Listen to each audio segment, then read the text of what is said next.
Track, gestion publicitaire. Nyota FM. Et un support technique, c'est sur Nyota. Écoutez, c'est une nouveauté.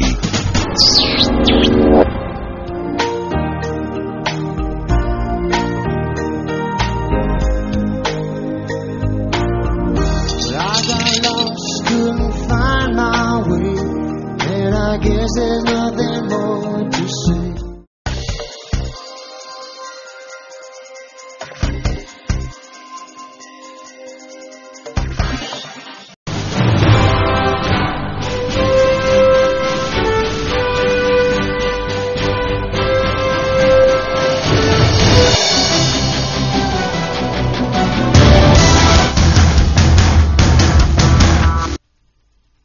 Madame, Monsieur, bonsoir et c'est encore pour nous un plaisir de vous retrouver pour cette nouvelle édition du journal sur Nyota Télévision. Surtout merci de nous avoir choisis pour vous informer. Voici tout de suite les grands titres. Au sommaire de cette édition du journal, la célébration ce mercredi 22 octobre 2014 de la journée mondiale des bègues. Nous allons au cours de cette édition du journal évoquer la prise de conscience des non-bègues par rapport aux difficultés relationnelles qu'entraîne cette infirmité. Et puis, le prix Sakharov édition 2014 de l'Union européenne sera cette année décerné au docteur Denis Mukwege. Notre compatriote est finalement récompensé pour avoir jusqu'ici soigné plus de 3000 femmes victimes de viols dans la partie est de la République démocratique du Congo. Il y aura un élément élaboré à ce sujet au cours de cette édition du journal. Voilà pour les grands titres. Une fois de plus, bonsoir à toutes et à tous et bienvenue à cette édition. Les acteurs miniers, membres de l'initiative d'investissement durable au Katanga, réfléchissent sur les opportunités d'emploi à travers la province cuprifère. Le gouvernement provincial du Katanga a été représenté par son ministre provincial des Mines, Audax Sompoué. Les conclusions de cet échange vont figurer sur la liste des recommandations à transmettre au gouvernement central de Kinshasa. Les détails dans cet élément de reportage signé Augustin Célestin Muganza. Gouvernance du marché de travail dans les secteurs des mines, c'est le thème principal du 17e session de l'investissement durable au Katanga. La cérémonie d'ouverture a été présidée par le ministre provincial des Mines en sa qualité du président du comité de pilotage. L'ambition qui doit nous animer dans le déroulement des travaux de la 17e session plénière est de pouvoir identifier les pistes d'amélioration et de l'employabilité des jeunes, d'inventorier des mesures concourant à l'élaboration d'une politique cohérente d'emploi et des rémunérations dans les secteurs des mines, de promouvoir les mécanismes de développement et de transfert de compétences au sein des entreprises et d'appuyer la mise en place d'une bourse de travail du secteur des mines. La République démocratique du Congo est l'un des pays africains qui enregistre un taux important des chômeurs. Le secteur des mines, notamment au Katanga, est l'un des secteurs clés. Grâce à la demande importante de la main-d'œuvre, peut favoriser une baisse considérable du chômage au pays. Les participants à cet atelier viennent tous des services et organisations non gouvernementales qui évoluent dans le domaine des mines, de l'environnement et même des questions sociales.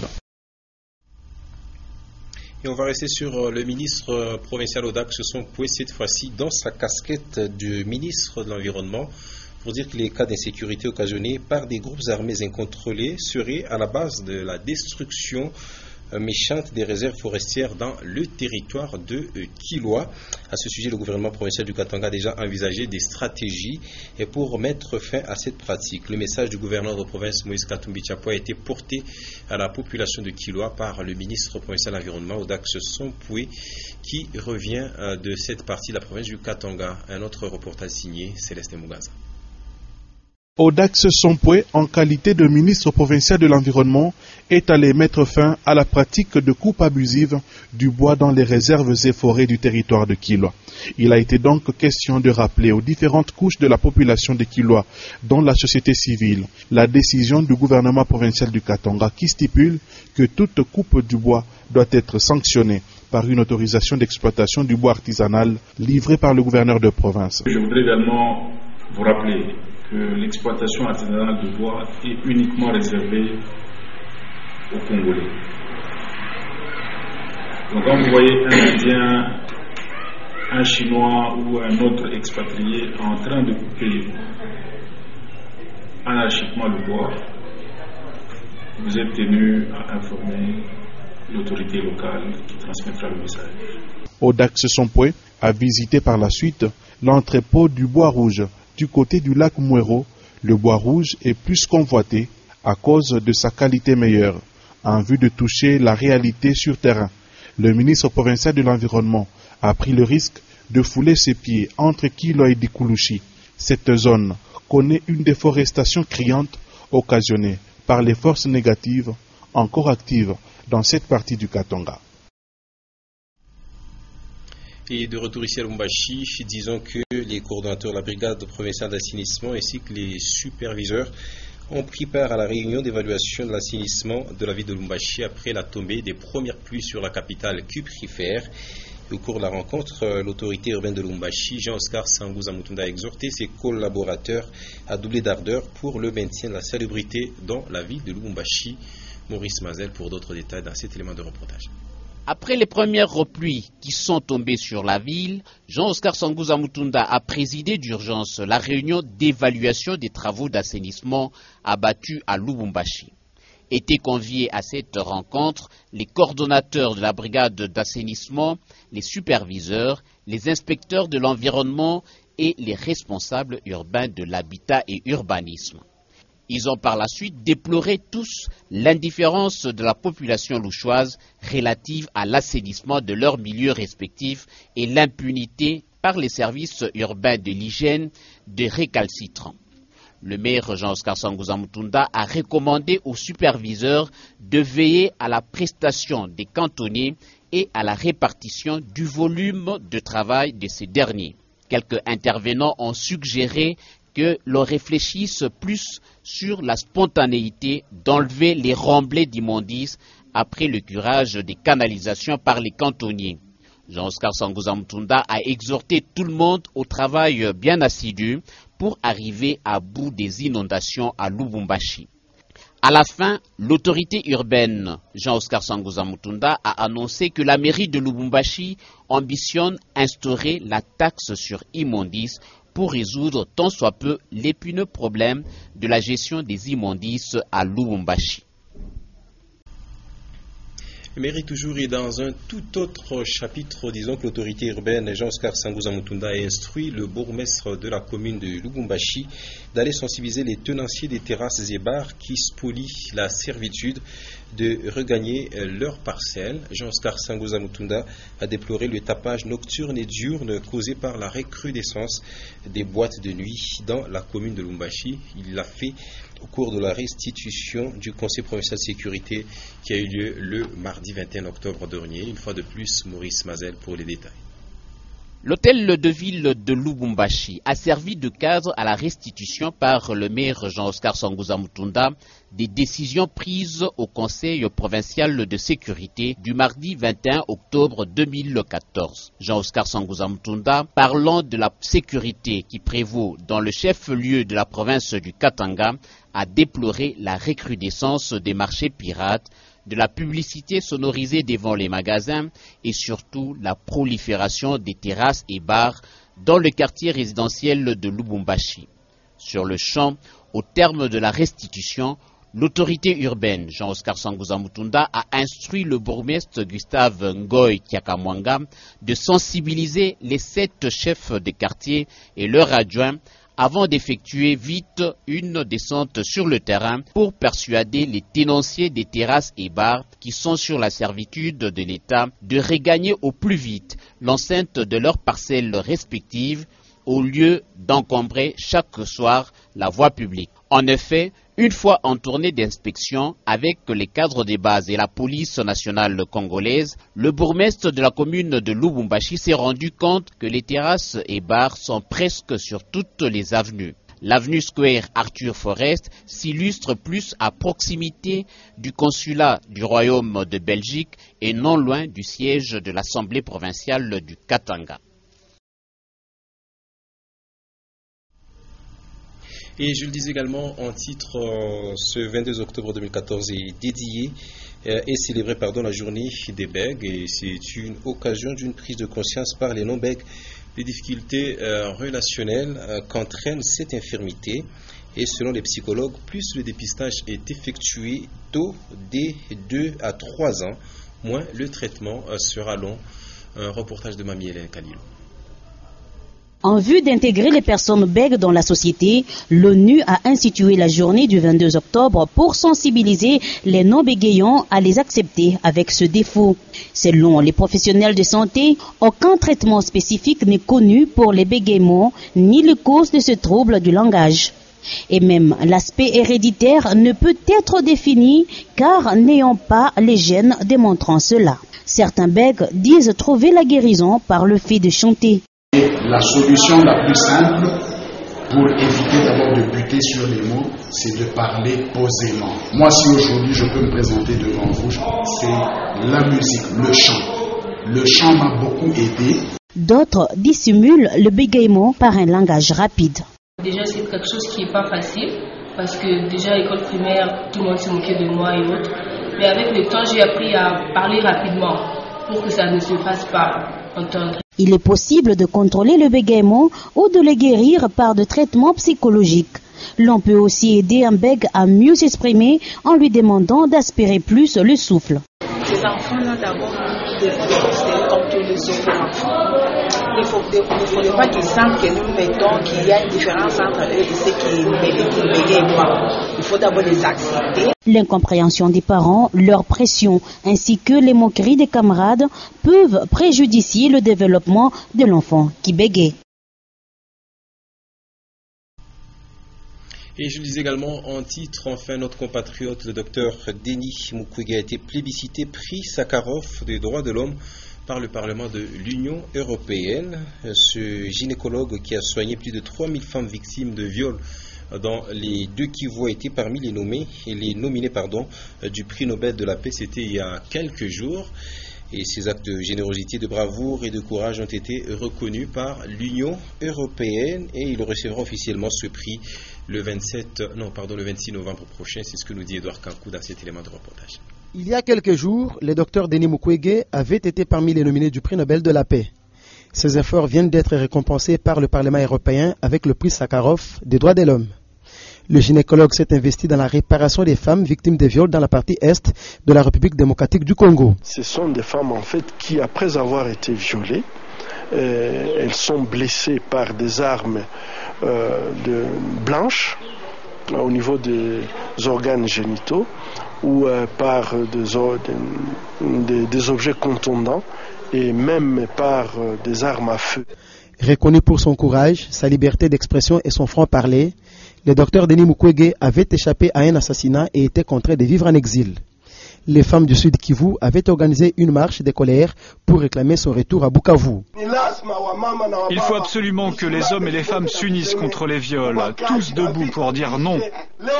Le prix Sakharov de l'Union européenne reconnaît le mérite aux personnalités qui se sont illustrées dans les actes de courage, bravoure et générosité. Ce prix lui sera remis officiellement le 26 novembre prochain à Strasbourg. Le nombre de femmes et jeunes filles soignées par le docteur Denis Mukwege est estimé à 3000 personnes. Voilà le docteur Denis Mukwege, c'est une fierté de la nation congolaise dans le domaine de la médecine. Autre chose à présent, sachez que plusieurs personnes viennent d'adhérer à l'ASBEL Sauvons le Rail. La cérémonie a vécu dans l'enceinte de Caravia ce mardi 21 octobre 2014, une cérémonie présidée par M. Romi Mabonzi Malobo, président national de cet ASBEL. Et au cours de la cérémonie, il y a eu collecte des fonds pour soutenir cette nouvelle structure. Suivez ce reportage. D'après un article du statut de cette structure, le but principal de l'ASBEL Sauvons le Rail est d'apporter sa contribution au processus de développement de toutes les provinces de la RDC desservies par le réseau ferroviaire. Dans la soirée du mardi 21 octobre, plusieurs autres personnes ont adhéré à l'ASBEL Sauvons le Rail lors d'une cérémonie solennelle présidée par M. Romi Mabonzi Malobo, président national de l'ASBEL, qui est revenu sur les objectifs primordiaux de la structure. Et quand nous regardons l'état de délabrement très avancé aujourd'hui des rails, nous nous sommes dit, il y a lieu aussi de réfléchir pour que ces rails, n'est-ce pas, soient ramenés à leur image d'antan Si le train ne passe pas, il n'y a pas d'aspirine, il n'y a pas de tiramisu. Il n'y a même pas d'alcool iodé. Alors, je connais des coins où sans les rails, aucun gouvernement ne peut prétendre aujourd'hui pouvoir développer intégralement la RDC. Après la présentation des membres d'honneur, il y a eu collecte des fonds, suivi d'un cocktail. Les portes de l'ASBEL Sauvons le Rail sont largement ouvertes à tout compatriote qui a le souci de la renaissance de la voie ferrée et qui en connaît son importance. Et retenez également que c'est dans la soirée du mardi 21 octobre dernier qu'a eu lieu le lancement officiel des produits de Elegant Line Chemicals, une entreprise spécialisée dans plusieurs domaines, entre autres le traitement de l'eau, produits désinfectants et désodorisants. La cérémonie a eu lieu au restaurant Le Petit Gourmet en présence de plusieurs invités. Parmi ces invités, notre consoeur Ege Tchala qui nous propose cet élément de reportage. Après son installation en Afrique du Sud, Angola, Zimbabwe, Mozambique et même en Italie, c'est maintenant au tour de la RDC. Elegant Line Chemicals offre plusieurs produits et services à la population. Cette société est capable de traiter des eaux usées, contrôler des odeurs, fabriquer également des détergents, liquides et produits à usage multiple, poudre, désinfectants et désodorisants. Tout ce produit à un prix concurrentiel. Good prices. Extremely. We're very competitive. And our quality is of the best. We're very good when it comes to quality. We're consistent. Good products, affordable prices.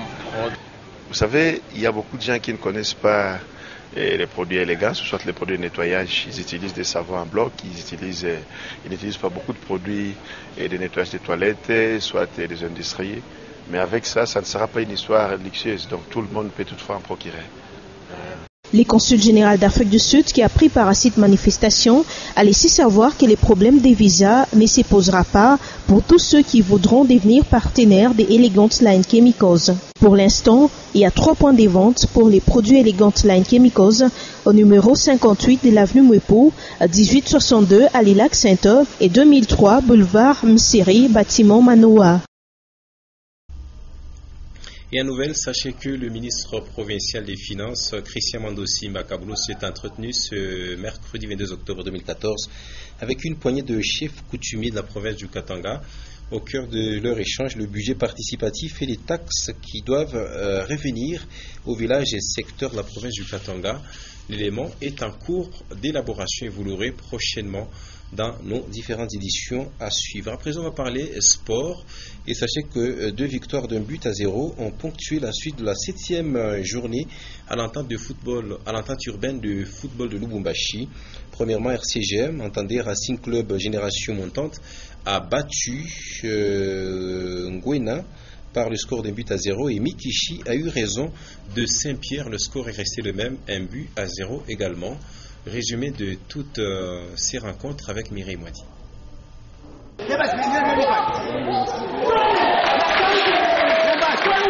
Certes, c'est une difficile victoire du Racing Club Génération Montante sur Nguena. Le score d'1-0 a sanctionné cette partie pourtant équilibrée en première mi-temps, même si elle s'est terminée sans but. C'est en seconde période que Nguena sera prise au piège d'un Racing Club Génération Montante très offensif. Mombili, l'unique buteur du match à la 52e minute.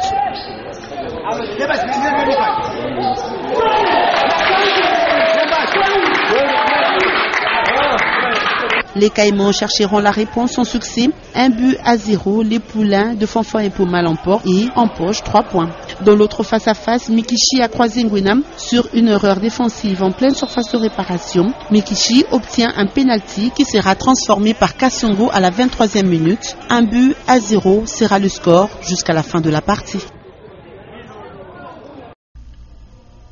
Voilà pour l'essentiel de l'actualité. Avec cette page sportive se referme donc cette édition du journal. Madame, Messieurs, nous avons été heureux de vous la présenter, mais retenez pour l'essentiel de l'actualité la célébration ce mercredi 22 octobre 2014 de la journée mondiale des bègues. Et au cours de cette édition du journal, nous avons fait un coup de projecteur sur la prise de conscience des non-bègues par rapport aux difficultés relationnelles qu'entraîne cette infirmité. Et puis le docteur Denis Mukwege, c'est notre compatriote qui a été choisi pour le prix Sakharov édition 2014 de l'Union européenne. L'annonce a été faite hier et le prix lui sera décerné en date du 26 novembre prochain. Notre compatriote est finalement récompensé pour avoir jusqu'ici soigné plus de 3000 femmes victimes des viols dans la partie est de la RDC. Prochain rendez-vous avec les informations en français, 21h pour les news, et puis à 23h, Linda Lukalou va vous retrouver. Mais légèrement après nous, Sport Star, c'est un rendez-vous quotidien des sports. À ne pas rater aujourd'hui la présentation. Christopher Chitamba, excellente suite de nos programmes sur Nyota Télévision. À toutes et à tous, au revoir.